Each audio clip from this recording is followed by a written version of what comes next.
दोस्तों, सर्दियों के मौसम में हमारे मुंह से धुआं क्यों निकलता है और रोटी हमेशा गोल ही क्यों बनाई जाती है। और इस वीडियो में आपको हम बताएंगे कि ट्रेन की चेन को कब खींचना चाहिए जिसकी वजह से आपको जुर्माना या जेल ना हो। तो ये वीडियो काफी ही धांसू होने वाली है, तो वीडियो को एंड तक जरूर देखिएगा।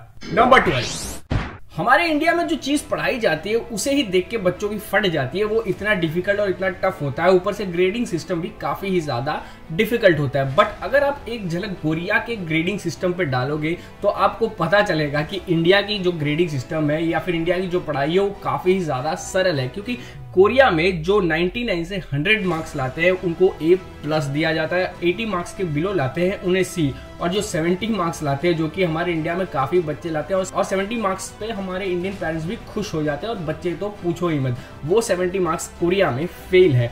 तो अगर आप इंडियन एजुकेशन या इंडियन पढ़ाई को दोष देते हो कि डिफिकल्ट है, ग्रेडिंग सिस्टम सही नहीं है, तो कोरिया के ग्रेडिंग सिस्टम को एक बार जरूर देख लेना, आप काफी ज्यादा सेटिस्फाई हो जाओगे। नंबर 11, इंडिया एक मात्र ऐसा कंट्री है पूरे दुनिया में जहां पर कई सारे ट्रेडिशनल फॉलो किए जाते हैं। हिंदू, मुस्लिम, क्रिश्चियन, सिख या फिर जाए जहां पे भी हो, वो अलग अलग ट्रेडिशनल अलग अलग रिचुअल फॉलो करते हैं। बट ये वीडियो हाल ही में काफी ज्यादा वायरल हो रही है जहां पर दूल्हे के साथ साथ उसकी घोड़ी को भी उठा लिया जाता है और सर्कुलर मोशन में घुमाया जाता है। और इसके पीछे के करने का रीजन ये है कि ताकि वो जो दूल्हा है उसकी लाइफ अब से काफी अच्छा हो, गुड विशेष हो और गुड वाइब आए उनकी मैरिज लाइफ में। तो ये अजीब काफी है बट रिचुअल है तो है। नंबर 10, हमारे इंडिया में ड्राइविंग लाइसेंस लेना चुटकियों का खेल है और इंडिया में किसी भी कार का ड्राइवर या फिर कैब के ड्राइवर बन सकते हो, सिर्फ और सिर्फ आपको एक लाइसेंस दिखाने की जरूरत है। बट वहीं लंदन में ऐसा बिल्कुल नहीं। लंदन में आपको अगर कैब ड्राइवर या फिर टैक्सी ड्राइवर बनना है तो आपको 25,000 स्ट्रीट्स और 320 रूट्स याद करने होंगे, मेमोराइज करने होंगे। आपके मुंह जुबानी पे, आपके दिमाग में वो चीज कैप्चर हो जानी चाहिए, तभी आपको कैब या फिर टैक्सी ड्राइवर बनाते हैं। नंबर 9, कार की चोरी करना किसी आम व्यक्ति की बस की बात है नहीं। जो भी ये काम करता है वो काफी ज्यादा एक्सपर्ट होता है। बट दुनिया की सबसे बड़ी कार की चोरी किसी चोर ने नहीं बल्कि नॉर्थ कोरिया के महान शासक किम जोंग और उनके फादर साहब ने की थी। दरअसल 1947 से लेकर 2010 तक वॉल्वो कंपनी नॉर्थ कोरिया में आई और उनके साथ एक डील किया जहां पर किम जोंग ने कहा कि आप हमें 10,000 वॉल्वो कार प्रोवाइड करो और कार डिलीवर होते ही हम आपको पेमेंट कर देंगे।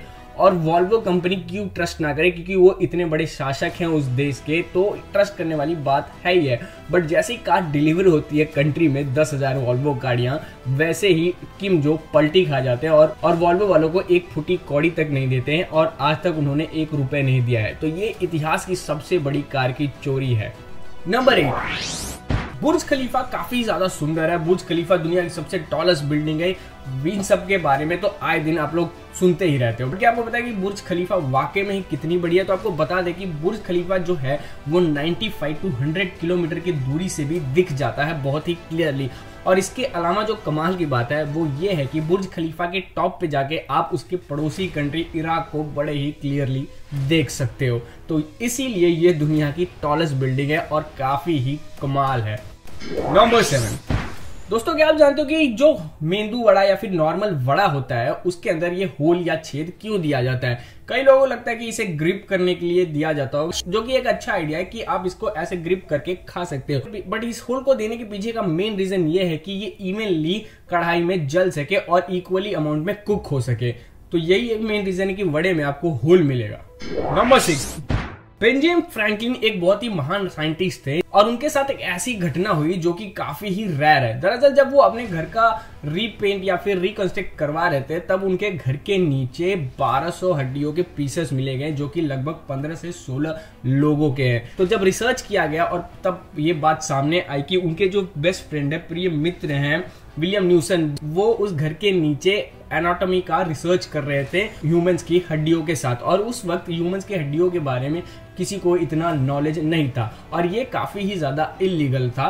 बट जब पहली बार फ्रैंकलिन ने ये चीज को देखा था, नोटिस किया था, तब वो काफी ज्यादा डर गए थे क्योंकि उनके दोस्त ने उनको तक ये बात नहीं बताई थी।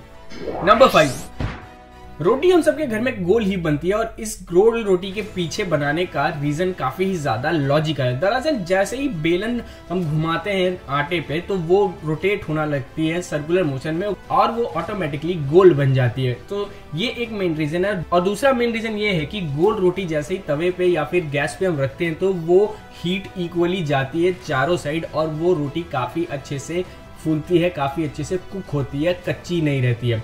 और वहीं दूसरी साइड अगर आप देखो तो रोटी अगर ट्रायंगल या फिर किसी और शेप में बनाना चाहें हम तो उसके लिए काफ़ी ज़्यादा मेहनत और काफ़ी ज़्यादा टाइम लगता है। तो गोल रोटी ऑटोमेटिक बन जाती है कम टाइम में और कम मेहनत में और इक्वली कुक भी हो जाती है, जो कि खाने में काफ़ी ज़्यादा मज़ा आता है।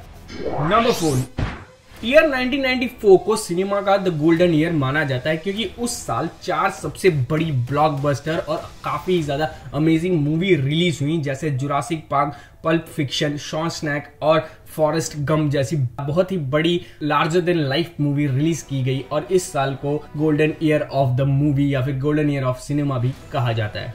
नंबर 3, आपने अक्सर नोटिस किया होगा कि ट्रेन की जो चेन होती है हमारे इंडियन रेलवे में वो लोग मस्ती मजाक में खींच तो देते हैं बट उसके बाद उन लोगों को काफी ज्यादा जुर्माना भरना पड़ता है और यहाँ तक ही नहीं उनको जेल भी हो सकती है। बट अगर कोई बुजुर्ग जो 60 साल के ऊपर है और उसकी ट्रेन छूट जाती है किसी स्टेशन पे तो उस केस में आप ट्रेन को पुल कर सकते हो, या फिर अगर कोई चोर या डकैत हो रही है ट्रेन के अंदर तो तब भी आप ट्रेन के चेन को पुल कर सकते हो, या फिर कोई भी व्यक्ति काफी ज्यादा बीमार है तो उस केस में भी आप चेन को पुल कर सकते हो। ये कुछ क्राइटेरिया है जिनमें आप चेन को जब पुल करते हो तो आपके ऊपर कोई केस या फिर कोई जुर्माना नहीं लगता है। नंबर 2, हकुनो मटाटा आप लोगों ने बहुत ही ज्यादा सुना होगा और इस नाम से गाना भी आया था द लायन किंग मूवी में और ये काफी ज्यादा फेमस है, कई बच्चे बूढ़े सबको पता है बट कई लोगों को इसका रियल मीनिंग तक नहीं पता। दरअसल हकुनो मटाटा का मतलब होता है नो वरीज, जैसे हम बोलते हैं कि बिंदास, कोई टेंशन या फिर कोई लोड नहीं लेना। नंबर 1, भाई लोग सर्दियां आते ही हमारे मुंह से धुआं क्यों निकलने लगता है? तो आपको बता दें कि हमारा जो लंग्स है और मुंह का एरिया है उसके आसपास मॉइस्चर काफी ज्यादा मात्रा में मौजूद होते हैं, यानी कि नमी। तो जैसे ही सर्दियां आती है उस वक्त हमारा जो बॉडी टेम्परेचर होता है वो एज यूजुअल गर्म यानी 37 से 38 डिग्री रहता है। बट सर्दियों में जहां काफी ठंड पड़ती है जैसे -डिग्री या फिर 1-2 डिग्री, तो आपने देखा होगा कि लोगों के मुंह से धुआं निकलता है और वो इसीलिए निकलता है क्योंकि जो मॉइस्चर मौजूद होता है हमारे मुंह में या हमारे सांस के थ्रू और बाहर आते ही वेपर यानी धुएं या फिर फॉग में कन्वर्ट हो जाता है। वहीं गर्मियों में हमारी बॉडी टेम्परेचर भी गर्म रहती है और गर्मी और बाहर का एनवायरनमेंट भी गर्म रहता है, तो इसलिए वो वेपर में कन्वर्ट नहीं होता है। आई होप यू वीडियो पसंद आई हो, तो मिलते हैं नेक्स्ट वीडियो।